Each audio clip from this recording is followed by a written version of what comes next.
I'm Harley from Harley's Worms, and in this video, I'm going to take you with me as we harvest a ton of cucumbers and a ton of other vegetables. And so, definitely subscribe if you're new, and drop us a comment down below on what you're getting a whole bunch of out of your garden. And so, as you can see, it is June here in Alabama, and it's Zone 7B, and everything is what I call peak hype. And so everything is really putting on that exponential growth as it is very close to the summer solstice. And what that means is it's as much daylight as they're going to get this year. And so the plants are growing nonstop, and the vegetables are also coming nonstop. We also have a worm farm course coming out this fall. And so definitely subscribe to our email list. That way you can get notified when it comes out. And as you can see right here, the harvest basket's full, and I can barely tote it through my rows in my garden. And here we are getting some spinach. And this is a climbing spinach. And a good tip for you, a lot of times when you're growing lettuce, once it gets super hot, it turns bitter. And a lot of spinach actually likes the heat. And so you could grow you some spinach and still be getting lettuce even when your other lettuce turns bitter. And every type of vegetable you see is grown with 100% organic dirt, as well as no insecticides and no chemical fertilizers. And you would not believe the flavor on these vegetables. And especially this celery right here is out of this world. And it could be my new favorite vegetable is celery. And whether it's cucumbers or peppers, all these plants love worm castings. And so you really can't do too much worm castings on a plant either, as it'll just make it grow better and throw more fruit. And so, as you can see, we even got a purple cabbage. And here's our giant tomato, and he's proof that you can't have too many castings on a plant. At least tomatoes, that's for sure. And he's now almost 10 feet tall and about 3 feet wide. And so I love that tomato, and it's going to be some good eating when we do get those tomatoes. But anyway, we're getting peppers every day, and they're one of my favorites is the peppers, and we like to make hot sauce and salsas with them. And when you put all these vegetables together, it pretty much is a salsa. And so that's what we do with it, is we make a lot of salsas. And here we are, we have a huge squash, and look at this, even 2 cucumbers in the same spot off the same vine. And so I've never seen that before, but that's just a true testament to how strong our worm castings are that we're putting on there. And then we also grow beets, as they're very healthy and nutritious for you. And definitely don't sleep on the beets, as they are very delicious and also one of my favorites. And here we have a peach. And again, we've had this about a 3-year-old peach. So not quite enough to really get a big harvest of peaches, but one day we'll be there, and hopefully he'll be a huge tree one day. And here we have a tomato, and then again more cucumbers. And we have now grown enough cucumbers to last us the whole year, and that's the first time we've ever made that happen with a vegetable.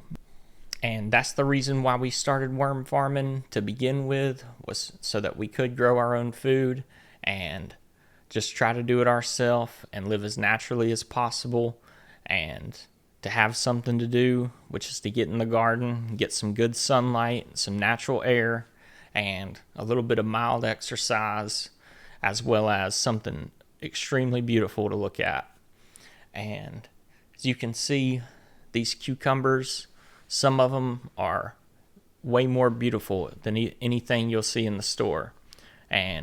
But not all of them are going to be winners. So we did show y'all a few smaller ones, but as long as you're picking the cucumbers and staying on top of it, they're not going to yellow on you. But if you do forget about them, they will turn yellow, and they're not going to be so good to eat. So try to get them before they turn yellow, and you'll be doing very good. And especially the cucumber salads you can make with these is, to me, the best part of gardening, is to get you some tomatoes and cucumbers and make you a salad. And there's nothing quite as refreshing as that. And then we also grow kale, and I'm not a big fan of kale, but the worms and chickens love to eat it, and so we grow it for them. And here's our purple cabbage we grew. Now, I've said it in a few of my other videos, but the purple varieties, they're slower to grow and they don't get as big.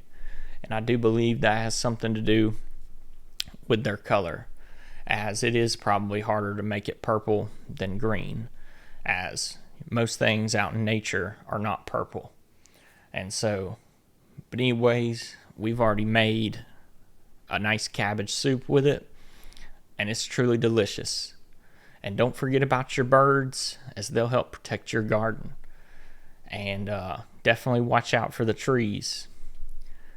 And there he is again, keeping an eye on the bee house, and the bees help pollinate our tomatoes and make sure we're getting a good harvest, because without pollinators, there won't be a harvest. And so we got to take care of the bees and the worms and the garden, fruit trees and vegetables, and help them out as much as possible with trellises and some good water and nutrients. And you'll be on your way to eating like this. And there's not much more that's rewarding than eating like this. And one day, next year, we'll also be getting honey off our beehive. And, you can't ask for much more than that, at least in my opinion. And here's our bees. And we started with a small beehive, and now there's a ton of bees. And so it's going our way with the bees. And like I said, I can't wait to get the honey.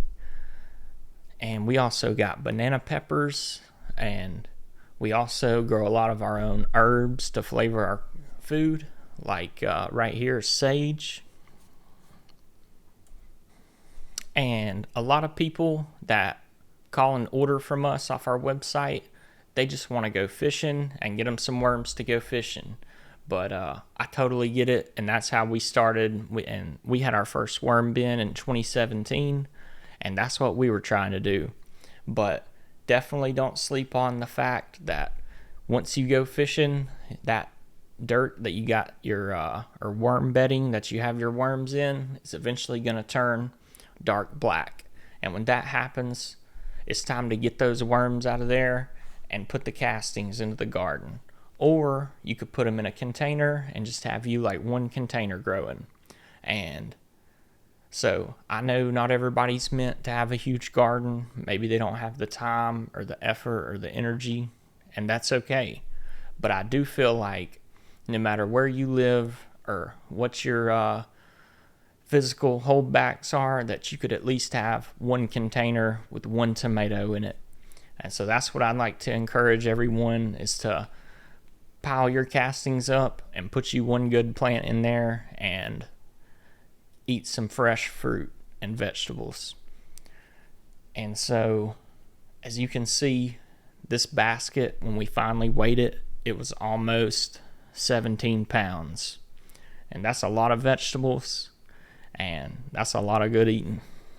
And I'll leave y'all with a tip of the day, and that's going to be, don't wait till wintertime to chop your firewood, and don't wait until June to get your garden going, and don't wait till next year.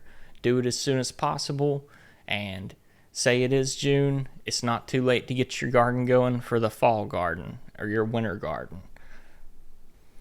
Legends for staying till the end.